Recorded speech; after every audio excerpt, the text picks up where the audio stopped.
Good afternoon, I'm Dennis Vitorian and this is the 25th Hour. On today's show, we look back on school reopenings being delayed in New York City to ward off a teacher strike, continued protests over police brutality, which now include the killing of Daniel Brood, Cuomo showing his enthusiasm over Trump labeling New York City an anarchist city to cut its funding, Trump calling dead soldiers losers and suckers, and so much more. Stick with us to find out the latest. Things may have changed by the time you hear this. What would have happened on September 10th now happens on September 21st. So it's blended learning. Some kids in school one day, other kids in school another day. The buildings will be open and operational. One of the reasons we're confident in our ability to keep everyone safe is we now have over 200 testing locations in New York City, many of which are very near our public school buildings, some of which are literally across the street from a public school building. But we'll be augmenting that with mobile testing vans, with testing tents at school sites. We're going to make testing available every month in every school, and it's going to be made available in a way that maximizes the ease for everyone in the school community to get tested who needs to get tested. Teachers' unions held a vote to strike on Monday, even though it's technically illegal. The Blasio withheld $12 million meant for school upgrades like ventilation systems to try to stave off a $5 billion deficit. In spite of threats to lay off teachers, Carranza spent $500,000 to pad the salaries of his executive staff. While the city is still assailed for not prioritizing city workers in the midst of its budget crunch, Political New York reported that the city paid out $163 million in consulting fees. De Blasio was supposed to send out layoff notices on Monday, but delayed the move. When given the chance to have a remote-only school year, more than 366,000 students signed up for the chance. On Tuesday, de Blasio and the teachers' union agreed to delay the start of school by a week. Remote learning will start September 16, and in-person learning starts September 21st, giving teachers an extra week to prepare. After initially saying that schools wouldn't be polling sites due to the pandemic, the Department of Education reversed course, with 700 polling sites being inside schools. City Comptroller Scott Stringer called for opening the door on providing students free city bike memberships and building 1.5 miles of protected bike lanes around every high school. Apart from reopening, New York City schools are trying to have nurses hired in every school as well as set up mandatory random testing by October 1st. While some private charter schools started either in-person or online instruction, the majority of charter schools eventually reverted back to all online learning until the end of December. Almost 800 schools got the approval to teach outdoors. Childcare centers for essential workers are shutting down on 9/11 to prepare for school reopenings. Most bus contracts are signed, but the process has been slow and yellow school buses might not be driving kids to school in time. Trash complaints are up 120%. The Parks Department new strategy is to hand out garbage bags at parks. The Justice Center released a report showing calls to the Human Resource Administration were dropped 50% of the time and wait times were as long as 8 minutes, 20% of the time. The plan to provide tens of thousands of free air conditioners to poor New Yorkers that has come under fire for not meeting a timely deadline has included the appliance company PC Richards & Son that promised to provide ACs to the Get Cool NYC program, but is now backing out of the deal, blaming it on not holding up its end of the bargain on poor city management. Back in May, de Blasio formed the Transportation Advisory Council, among others, to provide advice on navigating Corona through a policy lens. Despite the council meeting and issuing recommendations, members of that council are saying de Blasio is ignoring them. Claudia Perez resigned her post as president of the East Harlem Democratic Club after appearing in a video at the Republican National Convention praising Trump's nitro policies. Claudia Perez claimed she didn't know the video was going to be used in Trump's favor at the RNC. With emptier streets due to the pandemic came more speeding drivers, which Transportation Commissioner Polly Trottenberg said is ruining the progress of Vision Zero. Thus, 9 major roads throughout the boroughs are having their speed limits reduced by 5 miles. An NYPD program battling implicit bias had favorable results according to the NYPD. The NYPD pitched a change to their guidelines as required under law to fire officers who kill or seriously injure perpetrators with a chokehold or wrongly use deadly force. Patrick Lynch, the head of the PBA, could have supported setting those guidelines but refused to do so despite being publicly against bad cops. All of those summonses that were given out in the middle of the George Floyd protest in New York City, Bronx District Attorney Darcel Clark said that they should be dismissed. The NYPD Black Fraternal Organization hit back at the PBA for endorsing Trump. The Gotham Gazette reported that the NYPD is still not being transparent about how body camera footage is edited before it's released following incidents where an officer kills or seriously injures someone. The NYPD says that it's following state and federal privacy laws when it redacts or edits footage. Manhattan Borough President Gail Brewer found in an investigation by her office that after the climax of the Floyd protests in New York City were over, police continued to barricade streets around police precincts, controlling the flow of pedestrians and drivers in those areas. After it was announced that Madison Square Garden would serve as a poll site after the NBA boycott following the Blake shooting, Barclays Center also announced that it would be a poll site in Brooklyn. In reopening news, gyms are finally opened back up. You might notice that people are heading back to their gyms with masks on, following those guidelines. Gyms had to pass an inspection in order to open up, but they are still operating at reduced capacity. A Federal Bureau of Labor Statistics report found that New York City lost close to 1.3 million jobs of the last year. The mayor ended discussions with developers who were supposed to build waterfront property in Long Island City because of disputes regarding the cost of improvements off the construction sites. Long Island City was the scene of a political battle between New York City and Amazon, which wanted to bring a new HQ facility to the Queens neighborhood. Amazon lost the fight after intense local political pressure, but moved their business. You may recall that sometime in the last year, Amazon had a competition between major cities in order to build 3 new HQ facilities. One of those areas is Long Island City in Queens, a new developing neighborhood. There were intense calls to not have Amazon move into the neighborhood because there were concerns that there would be outside workers coming in from the outer boroughs of New Jersey, displacing residents from Long Island City and thus bringing in gentrification. In City Council news, Councilman Kalman Yeager, who represents parts of Bensonhurst, Midwood, Ocean Parkway, and Borough Park, decried law enforcement stopping weddings happening in Borough Park, giving a message to his constituents to lock the doors and don't let them in. So what happens if they find a wedding hall violating the rule? Look, I'm telling anybody who asks me. I'm telling anybody who asks me, if you see them approaching a wedding hall, lock the doors. Don't let them in. The council speaker, Corey Johnson, called for the reopening of indoor dining with reduced capacity after New Jersey did the same and following lawsuits that were filed or threatened to be filed to reopen indoor dining. De Blasio said the decision to reopen indoor dining will come at the end of the month, although he stressed indoor dining was a cause of increased coronavirus numbers. Small restaurants have reiterated that the rest of this year can make or break their businesses. City Councilman Richie Torres was called a first-class whore by the president of the Sergeants Benevolent Association, Ed Mullins, because the councilman called for an investigation into the NYPD's low arrest numbers and lacking response time during the pandemic, which some say is a contributing factor to increased crime. In 2020, we saw nearly a doubling of the surge in summertime shootings. The NYPD is making fewer gun arrests, solving fewer gun cases, responding more slowly to gun crimes in progress. The dramatic increase in gun violence can be best explained by the dramatic decrease in gun enforcement. That's why we are calling for an investigation to examine whether there is in fact a work slowdown and to what extent has the work slowdown driven the growth in violence in New York City. Cuomo is making multiple hires despite hiring freezes being mandated across state agencies. The city had the same scandal. The price tag for staving off driving the economic cliff? $59 billion in federal aid, according to Cuomo and labor leaders. More than 100 students and staff tested positive for COVID at SUNY Oneonta because of parties and later moved all learning online as a result of a big jump of COVID cases. UAlbany teams can't play because of students partying as well, with their students testing positive affecting faculty and staff. Long Island counties are paying different amounts due to the storm damage from Tropical Storm Isaias, up to $25 million in some areas, and some areas being lucky enough not to pay any damage at all. The state is looking to recruit younger poll workers this year, as typical poll workers who tend to be older and thus vulnerable to COVID are bowing out of working the polls this year. Meanwhile, the General Counsel of the City Board of Elections, Steve Richmond, took a leave of absence until September 25th as he faces sexual harassment probes from the Department of Investigations and the Manhattan District Attorney's Office. Although New York was approved for the extra $300 a week in unemployment money given by the federal government, the State Department of Labor won't say when the agency will start to pay out to those who are jobless. A new poll by Siena College found that about half of New Yorkers are worried about sending their kids to school, and a majority are worried about indoor activities such as working out or eating. The State Liquor Authority was criticized for not upholding its own rules on wearing masks and keeping social distancing in its own executive meetings. Cuomo said that indoor dining can return if there was more police enforcement of social distancing and other COVID regulations. Malls can open up at 50% capacity starting September 9th. Apart from investigations looking into Cuomo's nursing home policies that arguably led to unnecessary deaths among the senior citizen population, the Empire Center for Public Policy is alleging that Cuomo isn't revealing vital statistics that show the real death count. Back in March, 41-year-old black man Daniel Prude died while in police custody. The police said that Prude was undergoing a mental health episode, walking around naked and bleeding. The medical examiner had concluded that Prude died as a result of asphyxiation despite the levels of PCP in his system. Body cam footage revealed Tuesday that the officers responding to the scene had forcibly restrained Prude, putting a hood on Prude's head meant to prevent someone from spitting on officers, and then kept their knee on his back and his head on the pavement after Prude tried getting up.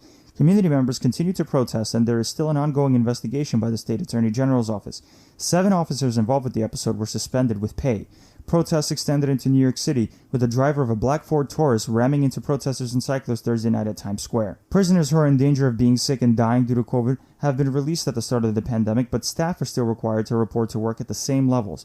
Orange County is one of those municipalities asking the state to lower staffing requirements. Cuomo responded to Trump's executive order cutting funding from anarchist cities by calling Trump maniacal in a tabloid cartoon, and that Trump needs an army around him if he wants to walk around New York. President Trump has actively been trying to kill New York City ever since he's been elected. It really does speak volumes about him. Changed his residence to go to Florida. Why? He can't come back to New York. He can't. He's going to walk down the street in New York? Forget bodyguards. He better have an army if he thinks he's going to walk down the street in New York. With de Blasio poised to move forward with property tax lien sales after an uproar had already started due to property owners' inability to pay off their arrears in time, Cuomo intervened and ordered the lien auction to stop. According to the MTA, 1.5 million people rode the subway in a single day on Thursday, an increase of almost 129,000 from last week. Senators Hoylman and May and Assemblyman Gottfried's effort to establish mail-in ballot drop boxes is gaining steam, with state lawmakers saying that ensuring the mail system's reliability is paramount in the upcoming election. The law would let local election boards find areas to leave secured ballot drop boxes for voters to leave their ballots, post those locations online, and create regulations on their use. For the first time in 16 years, Reggie Lafayette will not be the chairman of the Westchester County Democratic Party. Lafayette announced he would not be running for re-election. Western Senate Democrats, called Hudson Democrats, released their party wish list. It includes aid for schools, policies against climate change, reforming the property tax system away from middle-class and older homeowners, and protecting nursing homes. The chairs of the banking committees of the state Senate and Assembly took a stand against the Trump administration policy that would override New York's 25% interest rate cap. Senator Sanders Jr. and Assemblyman Abbinanti submitted comments against the policy to the acting comptroller of the currency at the Treasury Department. The city is paying out $5.9 million in settlement to the family of Layleen Polanco, a trans inmate who died in solitary at Rikers last year in June. Was arrested for misdemeanor sex work and drug possession, she could not afford her $500 bail. So she waited for trial on Rikers Island. And while Polanco had a long medical history, including epilepsy and seizures, she was put in solitary. David Shanies is the attorney for Polanco's family. He obtained this surveillance video from inside Rikers. It showed Polanco left in solitary, unchecked by guards, for more than 45 minutes. She had a fatal seizure and died. The city now limits the use of solitary for people with several health conditions, including a history of seizures. And while 17 correction officers faced discipline, the Bronx DA said there would be no criminal charges for any of the officers. Governor Cuomo was sued by a Queens-based Italian restaurant for Cuomo's lack of indoor dining regulations. Il Bacco claims that there's a double standard between New York City and neighboring Long Island when it comes to indoor dining, even though infection rates are comparably small. However, other counties are seeing a rise in corona numbers, such as Western New York, causing concern that people have relaxed their vigilance on following COVID regulations. Western New York has had more than 30 people hospitalized for COVID for a 5th straight day, according to Buffalo News. The Working Families Party and the Serve America Movement Party lost their attempt at getting a preliminary injunction against New York State. Their suit was against New York setting up higher voting requirements in order to maintain their status as an independent political party. A group of teachers are suing New York City, and Richard Carranza arguing that in-person instruction is still not safe despite the week delay that de Blasio and the teachers union agreed to. The teachers union in Buffalo, New York also went to court to find out whether they have to report to school physically if their students are being taught online, but the judge refused to intervene.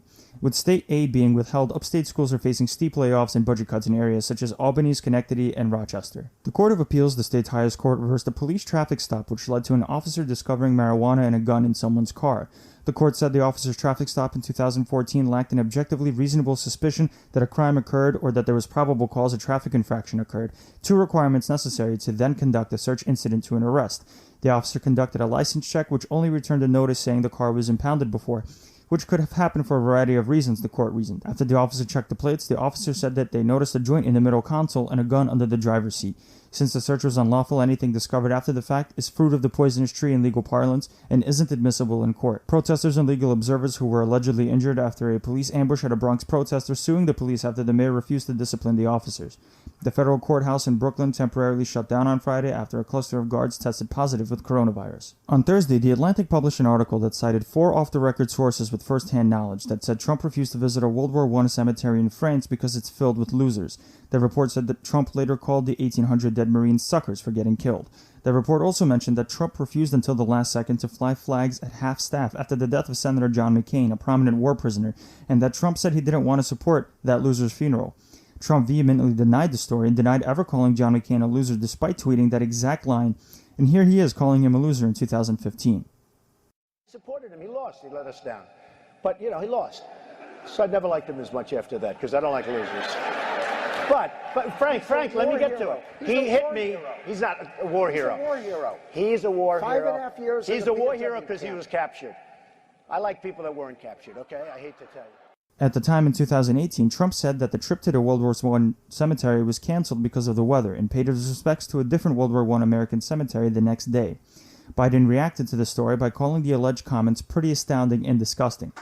A Trump-supporting caravan with around 600 cars rolled through Portland, Oregon. Portland is the site of massive protests ever since the killing of George Floyd. A member of the right-wing group Patriots Prayers was killed. His name was Aaron Danielson, and Trump tweeted about him and sent his condolences. Investigators tracked down a 48-year-old man, Michael Reynolds, who admitted to Vice News that he killed Danielson in self-defense because Danielson was allegedly about to stab Reynolds' friend. Reynolds was killed by the U.S. Marshal Service in a shootout in Washington state. Trump used the violence in Portland for campaign material and tweeted support for the right-wing caravan rolling through Portland. Trump visited Kenosha, Wisconsin on Tuesday, vocally supporting law enforcement and staging a photo op in front of a demolished business, but not before placing the former owner of the business with him and making it look like the person still owned that business. Wisconsin's governor, who called a special session of the Wisconsin legislature to push police reform, and Kenosha's mayor told Trump to stay away. Trump called the Portland mayor, Ted Wheeler, a fool after renewed violence erupted, and the mayor, in kind, basically said, "You see what you're doing, right?" As Oregon's Governor Kate Brown announced she is sending state police to Portland. Biden went out on the campaign trail and gave a speech decrying violence on both sides and visited Kenosha on Thursday himself, including Blake's family. Ask yourself, do I look like a radical socialist with a soft spot for rioters? Really? I want a safe America, safe from COVID, safe from crime and looting, safe from racially motivated violence, safe from bad cops. Blake's family condemned looting and rioting. Rittenhouse's extradition hearing was delayed for a month by the judge so Rittenhouse can look for a private lawyer. You may recall that Kyle Rittenhouse is a 17-year-old militia member that shot and killed 2 people at the onset of the Kenosha, Wisconsin protests. Trump's press secretary said the president wouldn't weigh in on Rittenhouse at a press briefing, but then the president said Rittenhouse may have acted in self-defense, a stunning excuse for someone charged with 2 counts of homicide. Trump on Tuesday gave an interview to Fox News' Laura Ingraham, in which he claimed that Biden was being controlled by forces in the dark shadows, that a plane loaded with thugs was meant to come interfere with the Republican National Convention, and compared cops shooting black people to golfers being off on their putts. I'd like to mention Biden because he's not controlling anything. Who do you think is pulling Biden's strings? Is it former Obama people officials? That you've never heard of, people that are in the dark shadows, people that what does that mean? That sounds like conspiracy theory. Dark shadows. No, what is people that you haven't heard of. They're people that are on the streets. They're people that are controlling the streets. We had somebody get on a plane from a certain city this weekend, and in the plane it was almost completely loaded with thugs wearing these dark uniforms, black uniforms with gear and this and that. They're on a plane. Where's this? I'll tell you sometime, but it's under investigation right now. But they came from a... On Tuesday, Trump encouraged supporters in North Carolina to attempt to vote twice in order to show that the mail-in system was fraudulent. It's illegal to vote twice, and social media sites flagged the claim as such. The Commission on Presidential Debates announced the moderators for the 3 presidential and 1 vice presidential debate. The first debate is on September 29th with Fox's Chris Wallace. Trump signed an executive order on Wednesday which instructed his agencies to find out where to cut funding for, quote, anarchist cities, which are loosely defined as those either defunding the police or refusing federal law enforcement assistance with protests, with critics saying the order is blatantly unconstitutional and will be met with lawsuits. Why is it unconstitutional? The 10th Amendment basically says that anything that the Constitution is silent on, in terms of the authority given to the federal government, are powers reserved for the state governments, which includes the ability for state governments to police themselves. And according to Supreme Court precedent, the federal government cannot commandeer state governments through the use of federal funds. Facebook had also announced it would ban political ads a week before the November election. The U.S. Intelligence Office told Congress it is stopping in-person intelligence briefings because of suspected leaking by Congress members. It said it'll still provide written briefings. It can create an information gap for voters. ABC News received internal documents that show that the Department of Homeland Security withheld the July intelligence bulletin detailing how Russians were plotting to spread misinformation about Biden's mental health. The bulletin was stopped from circulating after an internal email pointed to needing to clear it with Acting Security Secretary Chad Wolf first, and that was 2 months ago. The first commercial flight from Israel to the United Arab Emirates took place. Jared Kushner, the president's son-in-law, the National Security Advisor Robert O'Brien, and Israeli envoy Berkowitz and Iranian envoy Hook were on board that first flight.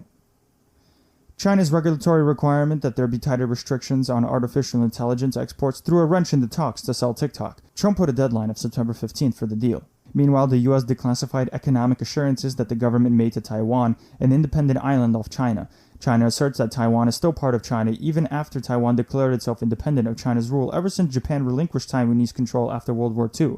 The Pentagon said in a recent Defense Department report that China is increasing its own nuclear and missile forces to rival the United States. A New York Times investigation found that former Deputy Attorney General Rod Rosenstein refused to launch an investigation into Trump's business ties with foreign nations and never told then-acting FBI Director Andrew McCabe, who in turn said if McCabe knew, he would have launched the investigation himself. A Russian jet flew within 100 feet of a U.S. B-52 jet a day after 6 U.S. F-22s intercepted 6 Russian jets in international airspace off Alaska. Facebook announced it shut down a network of fake groups run by the same Russian hackers that were responsible for interfering in the 2016 election, who this time recruited American journalists under the guise of real news networks targeting progressive causes. The labor report came out this Friday. There were expectations of the unemployment rate dropping below 10% and that the economy would add 1.4 million jobs in August. The filings for unemployment benefits fell to 881,000. The report eventually said that the economy added 1.4 million jobs in August, a slowdown from the last report, with the unemployment rate falling to 8.4% from 10.2%. A New York Times profile in Treasury Secretary Steve Mnuchin reveals that Trump blamed him for asking Democrats for help on COVID relief and that his own father abhors his politics. Trump's former chief of staff, Mick Mulvaney, is starting a hedge fund. The Food and Drug Administration Commissioner Stephen Hahn said that he might issue an emergency approval for a COVID vaccine before human trials end. Vaccine developers such as Johnson & Johnson, Pfizer, and Moderna prepared a pledge not to seek government approval until it was proven that their shots were deemed safe and effective. Meanwhile, one of Trump's medical advisors, Scott Atlas, is pushing for a controversial herd immunity theory as one way to get over the COVID pandemic in the United States. Herd immunity refers to injecting enough people in a population in order to make the entire whole immune to a disease. In order to reach a 65% herd immunity threshold in the United States, there would have to be almost 2.15 million deaths. While the rest of the world searches for a vaccine, countries are signing up with an effort by the World Health Organization to equitably distribute the vaccine to poorer countries that might not be able to afford the vaccine otherwise. Trump announced the U.S. is not going to participate in that effort, instead presenting a go-it-alone approach. FEMA announced that the agency has stopped providing face masks for schools. Starting September 15, FEMA will not be reimbursing states for PPE meant for non-emergency settings as part of its public assistance program. The Trump administration is set to publicize the names of hospitals that aren't timely reporting their coronavirus statistics to the pandemic reporting system. That system came under fire for moving from the CDC to the Health and Human Services Administration, which is using a private system that delayed reporting statistics itself. According to a study published in the American Medical Association, COVID deaths are notably reduced by the use of specific steroids called corticosteroids. According to a USA Today Suffolk poll, 2/3 of Americans say they're not going to get a vaccine when it's first available. Veteran journalists at the U.S.-sponsored news organization Voice of America delivered a letter of protest against the current CEO, Trump appointee Michael Pack, citing purges based on political views. The president signed an executive order barring rental evictions until the end of the year under a law that empowers the CDC to take any action that prevents the spread of disease. The Trump administration warned states to be ready to have rapid distribution sites for a vaccine in November. There are those who are worried that the October surprise that usually happens during a presidential election would be the premature approval of a COVID vaccine to be used for Trump's political benefit. Stars and Stripes, another publication run by the government, namely the Defense Department, was set to be shut down after Trump ordered it to cease printing new issues. But then Trump reversed his own Pentagon's orders, and notably this came after the Atlantic report that mentioned Trump calling dead soldiers losers and suckers. The Health and Human Services Agency bid out a $250 million contract for a communications firm to develop a PR strategy casting the coronavirus pandemic in a positive light instead of despair. Peter Navarro, the White House trade advisor, also pushed for a contract for new ventilators, which is now under investigation after Democrats are claiming HHS overpaid for the ventilators. Trump rolled back Obama-era regulations that sought to prevent coal power plants from dumping toxic waste into water. Senior EPA officials spun removal of the regulation as a way to save billions of dollars for companies and still reduce waste. The national debt will now exceed the size of the entire economy in 2021 for the first time since World War II. A projection from the Committee for a Responsible Federal Budget projected that the U.S. deficit may quadruple this year to almost $4 trillion. Every 10 years, the U.S. Constitution mandates that the federal government find out how many people reside in the country for purposes of congressional representation and government funding. This year, with the pandemic raging, it has become harder than ever to get people to fill out the census forms or talk to a census worker, especially those who are undocumented, who are afraid the Trump administration will weaponize their information for deportation purposes. A House Oversight Committee heard from census leakers who are saying that a shortened schedule to get their work done is, quote, significantly decreasing data quality, before a report has to be issued to Congress. Congress returns September 8th, facing demands to pass COVID relief and pass a budget before funding runs out at the end of the month. The Senate, however, is expected to take up the nomination of judges as soon as it comes in. In the House, Mark Milley, chairman of the Joint Chiefs of Staff, assured the House Armed Services Committee that the military is not going to interfere in the U.S. presidential election. The chairman of the House Ways and Means Committee, the group in charge of finding new ways to raise revenue, hence finding the Ways and Means, Richard Neal, beat Alex Morse in a Democratic primary in Massachusetts on Tuesday. Morse, an openly gay man, was accused of sexual harassment, but Morse said any of his relationships at his time being a lecturer, were consensual. The feud between Mark Meadows, the president's chief of staff, and House Speaker Nancy Pelosi were being blamed for hindering talks on negotiating a COVID relief bill, but Treasury Secretary Steve Mnuchin testified to a House subcommittee investigating the federal response to COVID that he was ready to restart relief talks with Pelosi, saying, "I very much agree with you and those other experts that more fiscal response is needed." Louis DeJoy's troubles are not ending. House Oversight Chairwoman and Representative from New York, Carolyn Maloney, prepared a subpoena to Postmaster Louis DeJoy to ask him about mail delays and still unanswered questions about the lack of sorting machines. A New York Times investigation showed that the Postal Service paid DeJoy's former company, XPO Logistics, $14 million over the past 10 weeks, compared with $3.4 million just last year. Clay Higgins, a Republican from Louisiana, had his Facebook post removed about suggesting armed black protesters should be met with deadly force. The post said, quote, "One-way ticket, fellas. Have your affairs in order. Me? I wouldn't even spill my beer. I'd drop any 10 of you where you stand." End quote. House Speaker Nancy Pelosi landed in hot water by going to a salon in San Francisco, which was apparently closed down due to county COVID regulations. The salon owner claimed that Pelosi was abusing her power by getting her hair done in a time when other businesses couldn't operate, but failed to mention that her own workers that are paying to rent salon spaces can bring in one client at a time. I take responsibility for trusting the word of a neighborhood salon that I've been to over the years many times, and that when they said, well, we're able to accommodate people one person at a time, and that we can set up that time, I trusted that. As it turns out, it was a setup. So I take responsibility for falling for a setup. And that's all I'm going to say on that. In the Senate, Senator Ed Markey beat back a primary challenge from Representative Joe Kennedy. Nancy Pelosi had endorsed Kennedy, and Joe Kennedy originally had been the favorite to win the election before Ed Markey had rebranded himself as a progressive hero with his sponsoring of the Green New Deal with Alexandria Ocasio-Cortez. Senate Republican leaders plan on holding a vote next week on a skinny coronavirus relief package with details that are scant. Senate Democrats are expected to vote it down since 60 votes will be needed. Harvey Weinstein's lawyers refused depositions in a civil case because there are pending criminal charges in California. The former movie mogul is facing charges of rape, and he fell from grace at the height of the Me Too protests and was sentenced to 23 years in prison in Manhattan. A full panel at the D.C. Circuit Court of Appeals voted 8-2 to reject Michael Flynn's efforts to dismiss his own criminal case. Michael Flynn was a national security advisor for Obama before being fired due to his incendiary policy aims and was an early supporter for Trump. Obama warned Trump not to bring Flynn on, but Trump did it anyway. Before Trump entered office, Flynn was secretly lobbying for Turkey and made assurances to Russia that Trump wouldn't be so hard on them, and lied about his actions to the FBI in connection with Special Counsel Mueller's Russian investigation. Flynn pleaded guilty twice to lying to the FBI before changing his legal team and reversing course.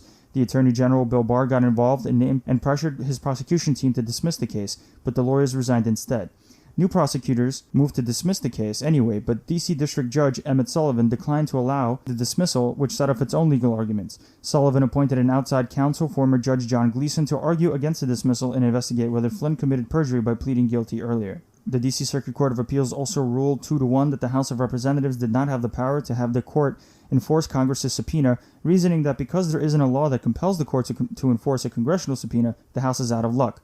Don McGahn was one of Trump's lawyers, serving as Trump's campaign counsel in 2015 and as the White House counsel for 2 years before resigning. McGahn was famously said to have threatened to resign in 2017 after Trump ordered McGahn to fire Robert Mueller, who had been appointed as special counsel to investigate Russian interference in the 2016 election.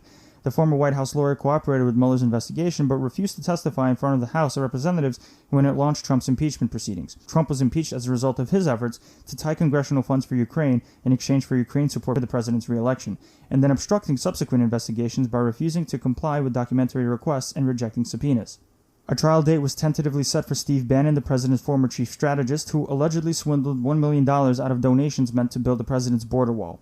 U.S. District Judge Annalisa Torres set a date of May 24th next year for trial. The Second Circuit Court of Appeals in Manhattan voted 3-0 to stay a ruling giving Trump's tax returns to the Manhattan District Attorney, setting a hearing for September 25th to hear from Trump's lawyers as to whether the grand jury subpoena for Trump's taxes were overbroad and issued in bad faith. The case started as an investigation by the Manhattan District Attorney Cyrus Vance Jr. into Trump's payments to shut up porn star Stormy Daniels and model Karen McDougal about alleged affairs Trump had with both women, in an effort to hide the story during the 2016 election. Trump rejected the subpoena, and the case went up to the Supreme Court, which ruled that the district attorney can seek Trump's tax returns. Trump's lawyers argued that the president had absolute immunity. The Department of Justice wants to file an antitrust suit against Google. Lawyers originally asked for more time to build a case, but Attorney General Bill Barr overruled them. District Judge Dolly G. of the Central District Court of California ruled that the Department of Homeland Security has to stop housing migrant children in hotels since it violates a 20-year statute dictating how migrant children should be treated. The federal government has until September 15th to remove the children. And that's our show for the week of August 30th to September 5th. Big shout out goes to CeeLo Flow for producing our opening theme and May Butrapongvatana for designing our logo. As always, rate, review, and share this podcast with all of your friends. You can get this podcast wherever you get your podcasts. Please join us on Facebook, Twitter, Instagram, YouTube, and make sure your friends know about us. You can go on patreon.com and become a patron for as low as $5 a month. The 25th hour relies on your support in order to create podcasts such as this one and future content. Today we leave you with a speech from actor Chadwick Boseman, who died this week from colon cancer at the age of 43. The actor played immense roles such as Jackie Robinson, James Brown, and most famously King T'Challa of the fictional African nation of Wakanda in the Marvel movie Black Panther. Thank you, and we'll see you next week. My name is King T'Challa, son of King T'Chaka. I am the sovereign ruler of the nation of Wakanda. And for the first time in our history, we will be sharing our knowledge and resources with the outside world. Wakanda will no longer watch from the shadows. We cannot. We must not. We will work to be an example of how we as brothers and sisters on this earth should treat each other. Now more than ever, the illusions of division threaten our very existence. We all know the truth. More connects us than separates us. But in times of crisis, the wise build bridges, while the foolish build barriers. We must find a way to look after one another as if we were one single tribe.